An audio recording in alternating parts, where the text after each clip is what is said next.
Looks like there's a message. Hi, Terry. I live in Benetton. I just heard the mouse trap go off, and I went up in the attic, and there was a bat, stuck to the thing. Hello? Hi, this is Victoria Campbell from Wild Things Sanctuary. Yeah. Thanks for getting back to me. Oh, no, absolutely. So, it's crazy, but I've actually heard this happen before. So you got a bat in a mouse trap, huh? Yeah. So basically, I'm more than happy to take care of this little bat. I mean, it's very likely to have some kind of injury, when they're caught in snap traps like that. Is it still in the snap trap? No, I took it. I put it in a plastic bag over it, and I put it in a container and released the trap over the container. So good for you. Now. Good for you. Thank you so much for doing that. No, good for you, because I've actually gotten bats with 2 mouse traps on them, and the people didn't take them off. So I really, really thank you for calling, but also thank you so much for making sure that was taken care of. Benetton's about 30, 45 minutes away from Ithaca. Yeah, it depends on which way you go. Yeah. Okay.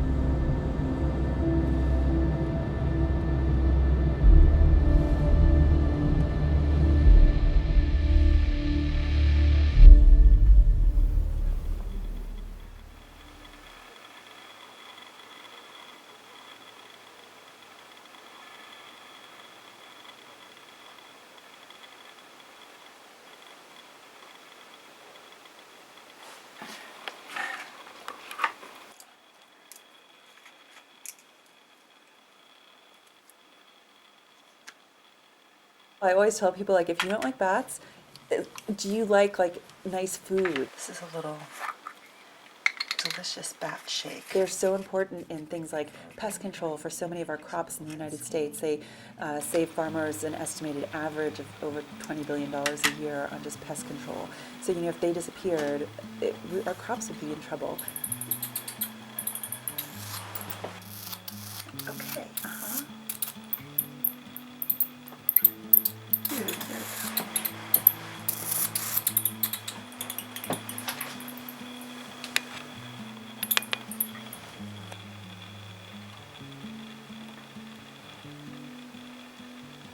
Wild Things Sanctuary is a wildlife rehabilitation center that works with native wildlife, and it's been around for over 10 years, but actually about 5 or 6 years ago, I ended up specializing in native bat care. There you go. Feeling better by yourself? Go. So this was definitely the twisted career path. It's, I always basically put out into the universe, I just want to help animals, so just where can I best do that? For many years I was in the science communication field. I actually worked in film and copy editing and that kind of thing for sort of science journalism, and then I went back to graduate school, studying sort of the evolution of the brain and culture in the animals, and then I basically was no, I still feel like I need to do something more to help animals. When I was driving up to Ithaca to look for a place to live, I found this little injured squirrel. What do I do? And I found out you bring it to this wildlife rehabilitator. I'd never even heard that term before. And so, I drove to her house, and I went into her house, and she led me to this little room, and it was a little chipmunk in recovery, a blue jay, and I was oh my gosh, this is so wonderful. So it's funny, when I started that drive to Ithaca, I was there to finish my grad school career, find a house, and by the time I arrived, it was I want to be a wildlife rehabilitator.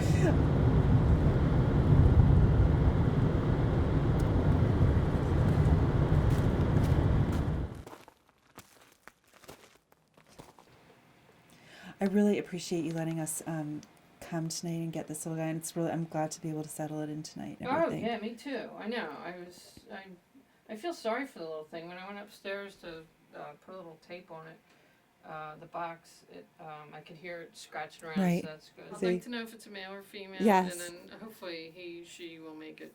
Yes. No. I mean, definitely. We've got a nice cozy cage all set up. Well, I really, really appreciate it. Yeah. And Thanks yeah. for coming out. No, for sure. The one thing that ties everybody together is just wanting to help these animals. So it's a really, just really interesting, and I really, try to use every interaction with people as a chance to kind of make them feel empowered about rescuing the animal and, you know, teach them something about it. So hopefully, hopefully that was successful in this case.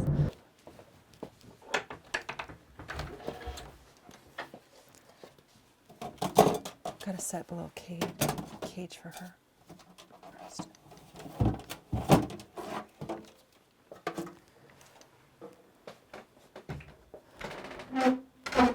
It's always good to get prepared before you actually get the bat out.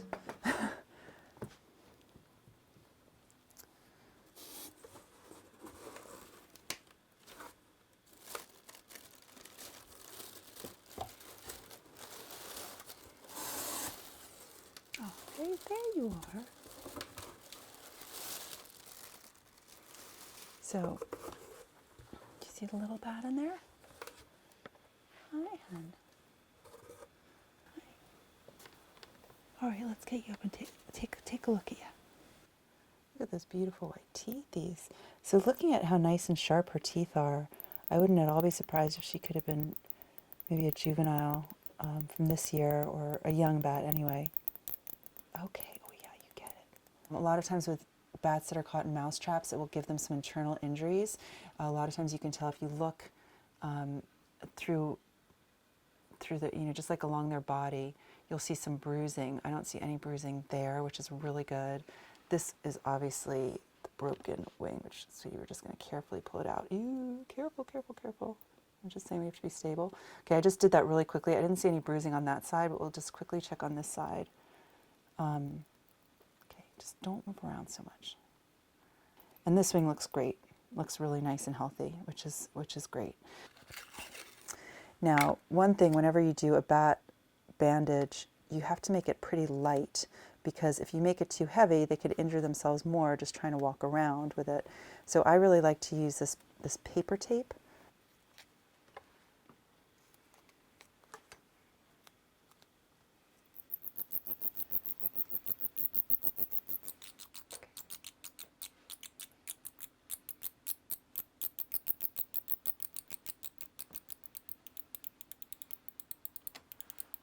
Again, this is just like a temporary thing, just because we don't want this to keep twisting around.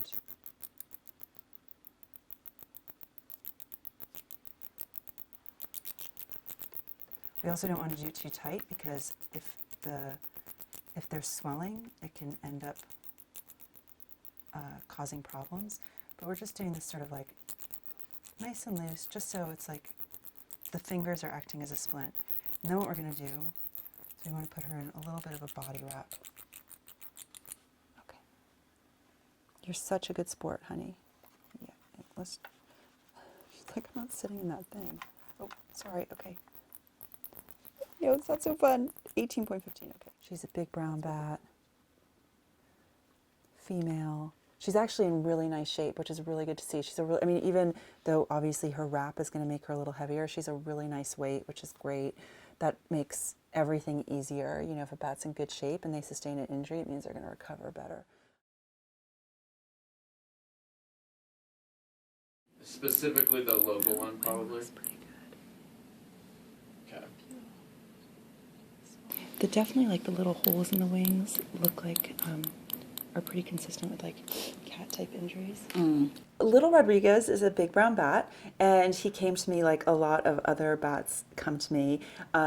There was a bit of an altercation with somebody's cat. If you call the health department, they'll tell you to just put it in the freezer and let it die, which is particularly cruel. I walked out the door into my driveway, and there was my cat sitting about 2 feet away from a bat. I found a box, like a small box, and carefully put it over the bat. And as I approached it, it kind of was echolocating. Its mouth was wide open, and those like loud, big teeth were shining at me, and it was making all kinds of clicking noises. I just carefully put the box over it and slid something under it so I didn't have to touch it, and got it in the box. And then I was able to get in touch with Victoria and find out when I could bring it by. I'd say definitely people's pets are right up there.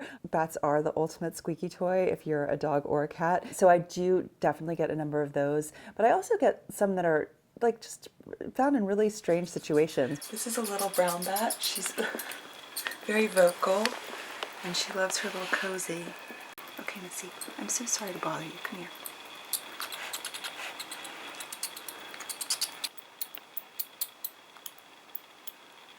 So yeah, these little bats used to be the most numerous predators in the Northeast, and now they're almost gone because of white nose. I don't know if I'll be able to let her go or not, just because her wings were so badly hurt by the fungus.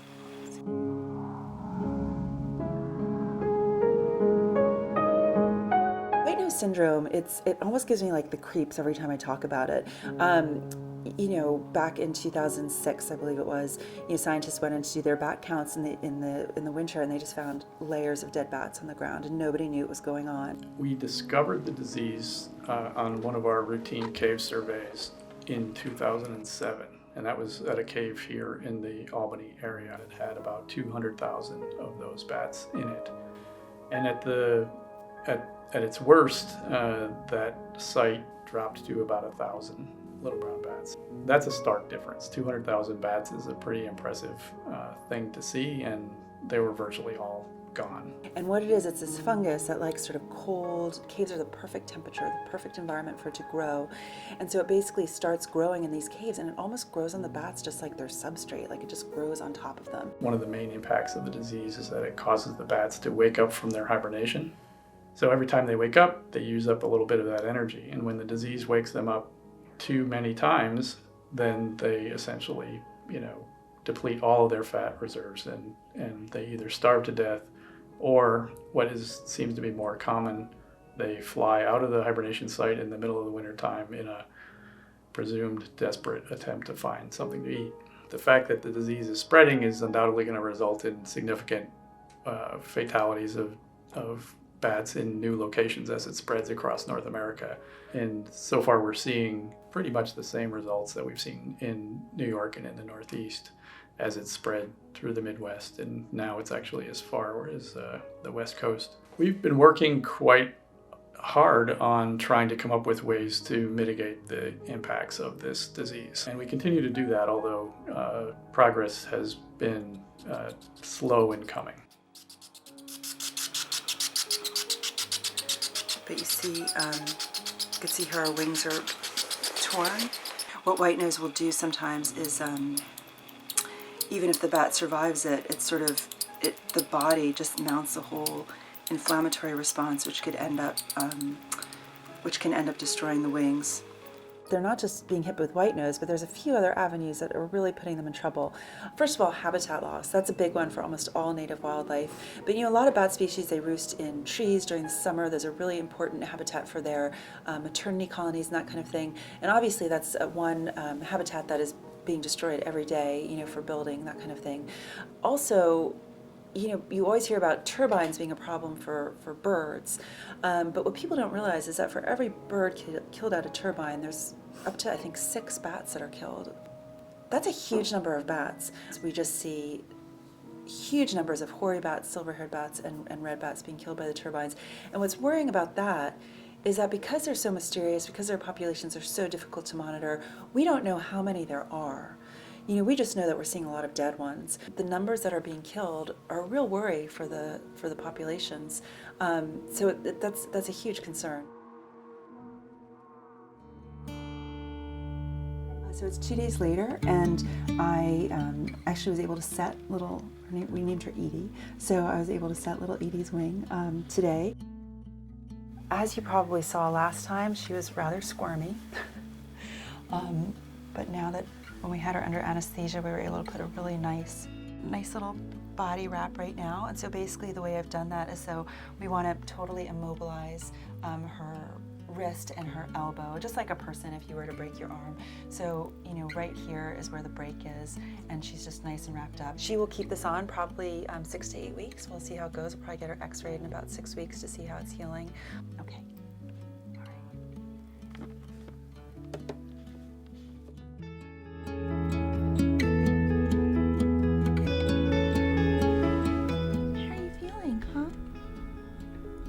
She's definitely, she's been really alert and seems like she's been doing well the whole time, but she's had some issues with eating, which can indicate some kind of discomfort or pain or infection.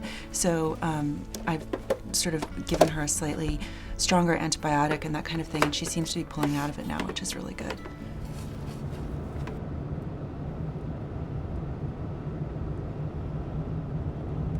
This vet, her name is Bridget Berry. She'd heard about the bat work I do and was interested in helping me. Even though she hasn't worked with bats before, it's just always great getting her, input as a vet. When she's working at this vet clinic, they allow me to come in and get x-rays. Good to see you. Yeah. Okay. Hi. Thank you so much for helping us out. This one's Edie. E-D-I-E. Okay, good girl.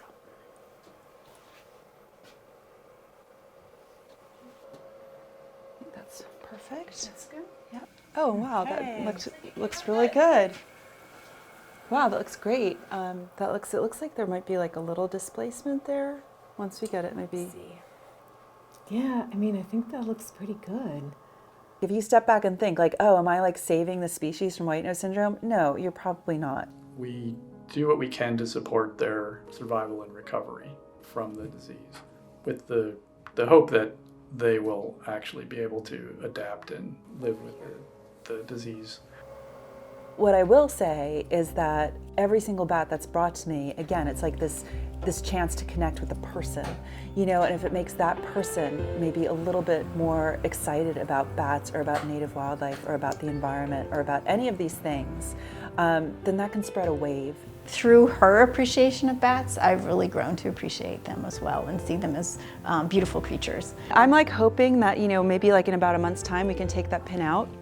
We'll probably put her under anesthesia so I can take it out and bandage it, like sort of see what it looks like. Let her start physical therapy on her own, like do like little gentle stretches for her. And Oh, I think that yeah. sounds perfect. Okay. Keep her on antibiotics probably a little bit longer. Yeah. And her pain meds. Yeah. It's like I wish I could say I had all this time to reflect on how it's changed me as a person, but I feel like usually I'm in like emergency mode. Like there's always like an animal to take care of or a phone call to return. So I haven't had that much time to reflect to see, think of how has it changed me. But I guess for me, it just, I've just felt such a strong ethical responsibility that these animals, like native wildlife, need our help. There's nobody looking after them. And so I guess in doing this, I feel that part of that is fulfilled. I feel like whether or not I'm making a difference, at least I have a purpose and at least I'm doing something, like I'm moving in that direction. I feel like if I wasn't doing this, like I definitely have more time in my life to like have fun and doing all this cool stuff and traveling, but part of me would still be really feel lost or just feel sort of depressed in some way. So for me, that's more important. Like I don't have time to do things. I have constantly a broken heart from working with some really sad cases, but this is still more important to me than all of those things. Such good news from the vet, honey. I think you have a very good chance of hopefully taking to the skies again.